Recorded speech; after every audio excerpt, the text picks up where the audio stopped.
Good evening and welcome to the NDTV Dialogues, a conversation of ideas.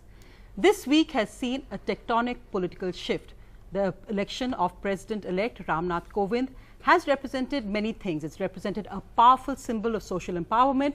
It's also represented a political transition of the BJP as well. Also, for the first time, the President, the Prime Minister and the Vice President of India are all ex-BJP men. The Prime Minister, of course, currently BJP. And also, we've seen that all these three positions are held by people who believe in a certain ideology. What does this mean for India? What does this mean for politics? What does this mean for social empowerment? Joining me now, a very interesting panel. I'm joined by Dr Narendra Jadhav, Rajya Sabha MP, Dr Udit Lok Sabha MP of the BJP, Mr R Balashankar, also of the BJP, Ashutosh of AAP and Debashish Jarariya of the BSP. Thank you all very much for coming in. Dr Jadhav, very interesting events this week. I've talked about it as a political transition. What do you think the election of President Ram Nath Kovind represents? How does it go beyond tokenism, as the opposition may say? No, it is a huge symbolism, but it goes beyond that. I think it clearly indicates that inclusiveness, social inclusion is the agenda of the government. That is the signal that I think the government is trying to give. So it represents the kind of undercurrents which are going on, and the transformation which is already taking place in the society is finally getting reflected. I have always believed that there is a kind of silent revolution taking place in the society, especially among Dalits and people who were out on the outskirts of the villages. They are now coming in the mainstream, and in every walk of life, you know, from sculpture to neurosurgery, you will find a Dalit boy or girl trying to make a place for himself or herself.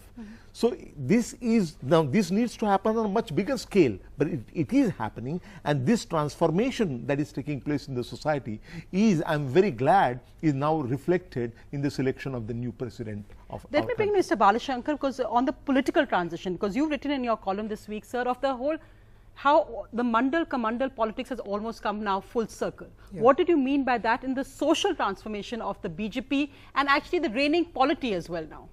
See, what I said was our political discourse was dominated by a kind of a Mandal debate.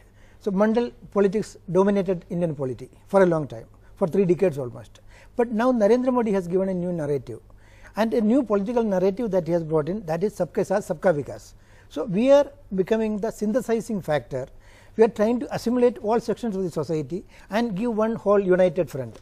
On that, you know, there are other stands, you know, they want to divide, you know, chip away certain sections and create fissures in the society. But we are moving ahead with an idea that this country is one, the people are one, and we have to progress together, and that is the only way, the progress is the only way the country can move together. And caste, religion, all these things are in the background. That is secondary. What is important? The country has to grow, and that is the focus. The economics is the focus. Let me bring in Ashutosh on that, because an interesting point you made is that this caste, religion, etc. are now subsets of a larger vision that the BJP has of Sabka Saath, Sabka Vikas.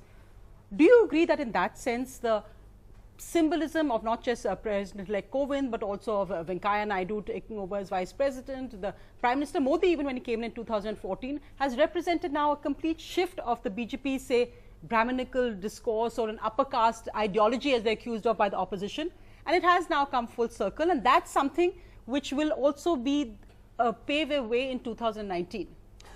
See, the ideology which is ruling the country right now believes in hyperboles and believes in myth making. The fact is, yes, Kovind's appointment as a election as a president of this country is a great opportunity, but this has nothing to do with the inclusiveness of the ideology. This has nothing to do with the inclusiveness of Mr. Modi. This is a celebration of Indian democracy, that the ideology which has been against Dalit and Dalit assertion and Dalit participation in Indian political system and society, they are forced to make Mr. Kovind a Dalit as a president. And that's the moot point. Now they want to present it as if they are the most inclusive. May I ask a question? Why there is so much anger in Dalits right now? Because Una happens, nobody is bothered from the cabinet, nobody is bothered from the party. Rather, they blame those Dalits. Saharanpur happens, who is responsible? Everybody knows. When Periyar Ambedkar circle, when the boys were targeted over there, nobody speaks. When the Rohit Vemula is forced to commit a suicide and the name of the 3 cabinet ministers comes into that, nothing happens. The whole cabinet is silent on that. So why? Because there is a Dalit upsurge and Dalit assertion which is going against the ideology, and it is manifesting very fast. So there is no other alternative than to. Though an interesting point, and I think that also came out, Dr. Udit Raj, in pitching Meera Kumar versus Ram Nath Kovind. It's almost become also about what may have been earlier, say, a common Dalit assertion which Mayawati seemed to represent. Now that has also splintered, and various political parties are trying to capitalize on that. As someone who's been in Dalit politics for so long, do you feel that in a sense the traditional Dalit politicians have failed the aspirations of the community, and they are now also looking for which national party will represent them best? In a sense, perhaps why the UP vote shifted of young Dalits to the BJP in both 2014 and in recent in the assembly elections. We have 28 states and 7 or 9 territory. In one of the states, that was Uttar Pradesh, where Dalit assertion was there in field of politics. So you cannot say that traditionally or for many decades Dalit politics was there as a force. It was not there as a force. Now it's emerging. So for some time in Uttar Pradesh it's emerged. Now days to come it will emerge more and more in other places also. And coming to the second point is that, of course, I congratulate the party. I thank to the party that they gave the opportunity to a Dalit to rise to the level of the President of India. Definitely it has instilled the confidence among these people, and participation in governance, governance that is very necessary, and not only from the point of view of the Dalit, but also from the point of unity and integrity of the country. See what happened, that it's a very sizable section, Dalit section. No, but let me tell you. No, I just wanted to ask, because you raised that, when as part of the BJP, when incidents like Una happened, you had expressed regret at that time. Do you feel that the BJP, there has been enough of a mindset change at the full circle, as Mr. Balashankar said? Do you think at the BJP there has been enough of a mindset change? Is it a different party today? See, I tell you, society is never static, and it is always dynamic, and parties or leaders have to respond according to the change scenario. Now the awareness is increasing in all sections, and you have to cater the aspiration of those. And as far as Una is concerned, I was opener in Lok Sabha, opening speaker. I said that it has been happening, the atrocities are happening, will happen in the future also, because it is embedded in society. Whosoever government it is, be it BSP, BJP, Congress, it varies quantity in quantity. Okay. Otherwise, atrocities are not going to be stopped. It will take decades and centuries more, because it has a root in society. No, of course, and as we've seen also that the statistics of crime when and Mayawati was chief minister in Uttar Pradesh, atrocities had happened at that time also. So it's not that it's because of government only, or because of the let me bring in the opposition, the BSP, on that. Debashish, Jarariya, the question about whether Mayawati is losing the narrative in a sense, the dramatic resignation this week from Parliament, saying that she wasn't allowed to speak on the Saharanpur atrocities. Well, she could have done a lot more outside Parliament as well. Is it also about now this kind of one-upmanship? Has her traditional vote bank lost faith? First of all, I am very glad that the Dalit politics has become the epicenter of this country. See, we have to look at some perspective that if we say that BJP is doing inclusive Dalit politics, no, it's not. It is rather dividing the Dalit politics. They are dividing into different subcastes, like they are Jatav, they are Kori. See, eventually in this presidential debate and in the presidential opening ceremony, Mr. Kovind said, I am a Kori. So it is an assertion even in the Dalits that we are from the different subcaste. So this is not an inclusive politics, rather it's a divisive politics. Even in the UP election, we have seen that BJP was playing in the domain that against Jatavs. There was a narrative that against Jatav, vote against Jatav. vote against Yadavs, vote against Muslim. So this kind of a narrative, when we say that it is. But the opposition used that as well. No, opposition used it. You all also said vote against. I'll just give very factual Let me finish. And if you say that Una happened and atrocities happens with the Dalits, it's a general term, we can generalize it. No, it's not. Eventually, after 70 years of independence, new generations have developed and they are more educated. And that's what we are seeing when Rohit Vemula incident happened. No political parties made this an issue. Rather, civil society come forward. Even in the Una incident, even in the Saharanpur incident, civil society come forward. So, and after that, whatever Prime Minister come, he said, "Mere Dalit bhaiyon ko mat maro, mujhe maro." I'm just quoting Mr. Udit Raj. Rather, if it has been Mayawati as a Chief Minister or as a PM of this country, she would not have said that word. He said, if Dalits are being attacked, I will take strict action against those guys. So this is the diversion of the politics that we are doing and what the current party is doing here. And let me tell you, factual, I'm correcting him that when Bangaruji became president of BJP, it was Mayawati who came out, says that he belongs to Safai Karmachari caste. He mentioned my subcaste. He mentioned about Paswanji, Ramvilas Paswanji subcaste. Even to Punia ji, she said that he is a Dhanuk. It is she who does it first. What happened in Uttar Pradesh, what they have shown, they have rigged. That in out of 75 districts, around 70 districts, BSP unit was headed by her subcaste, and most of coordinators were from her subcaste.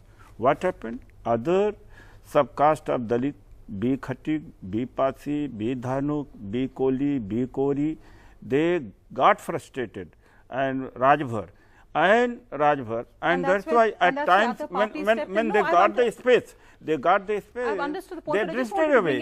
And this gentleman should. I'm correcting Mr. Udit Rajji that he is saying that BJP is playing on inclusive politics, inclusive Dalit politics. I'm just correcting him that it's not inclusive Dalit politics, rather it is divisive Dalit politics. Her subcaste is victim of her casteism. Okay, I've understood the larger point. You're saying Mayawati is the one who started it. He's saying the BJP did. So let's see. I belong to this caste, I belong to this. These are on the paper.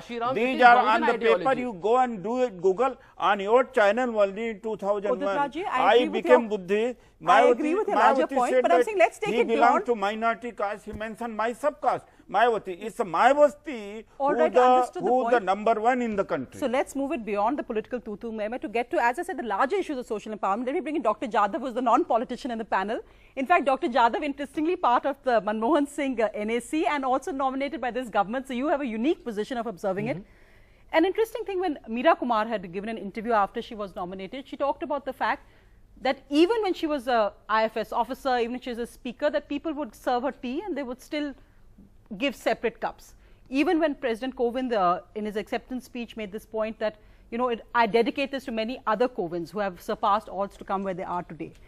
Yet the fact remains that when you look at the politics of the Dalit movement, in a sense, it has boiled down to issues like subcaste versus caste. It doesn't look at the core issues of, for instance, when you look at the Una incident, when you look at, say, the BJP's beef slaughter ban, those are issues which strike to the heart of, say, the Dalit economic opportunities. How do you address issues like this as an economist when you're looking at an ideology or a vision which addresses issues which are core to, say, perhaps Dalits and minorities? That's a tough one. You know, basically, no matter what we say, caste happens to be the basic unit of consideration. Yeah, no matter, we are always in denial. Who started is irrelevant, really. But caste is the basic factor in all decisions. Now, in number of incidents that have taken place. Did you find that as well? Absolutely, absolutely. In fact, some time back, you know, you gave example of Meera Kumar. You know, all of us have gone through this at some point or other. The other day, somebody wrote about me saying that the famous Dalit economist says this. Why are we creating a caste? I am a Dalit, I am an economist, but why are you creating a new caste called Dalit economist? that is ingrained in our state of mind. It's It is mindset. the mindset problem that needs to change. It's not only the action taken against the atrocities, that is a must, but in addition to that, we have to work hard on changing the mindset. As long as the mindset is not changed, I think this will continue to happen. And therefore, what I see is in terms of Mr. Kovind becoming president, what I see is not change of mindset, but what I see is a political inevitability, is the reflection of political inevitability, and that was bound to happen given the numbers came. The economics question, the tougher one. Economic question. But let me Economic tell you- Let him just question. finish, Dr. Jadhav. In all these incidents, who are the people who are at the raw end of the stick? Wrong end of the stick are people either in minorities or Dalits. Take the case of Gorakshaks and the havoc that they are doing. There are two kinds of people, two sets of people who are suffering. One is minorities and second is Dalits, because their livelihood depends on that. So all these things have implications for the livelihood of the minorities as well as Dalits. And therefore, if you look at the economic factors or economic impact of these events, it is going against the theme of Sabka Saath, Sabka Vikas.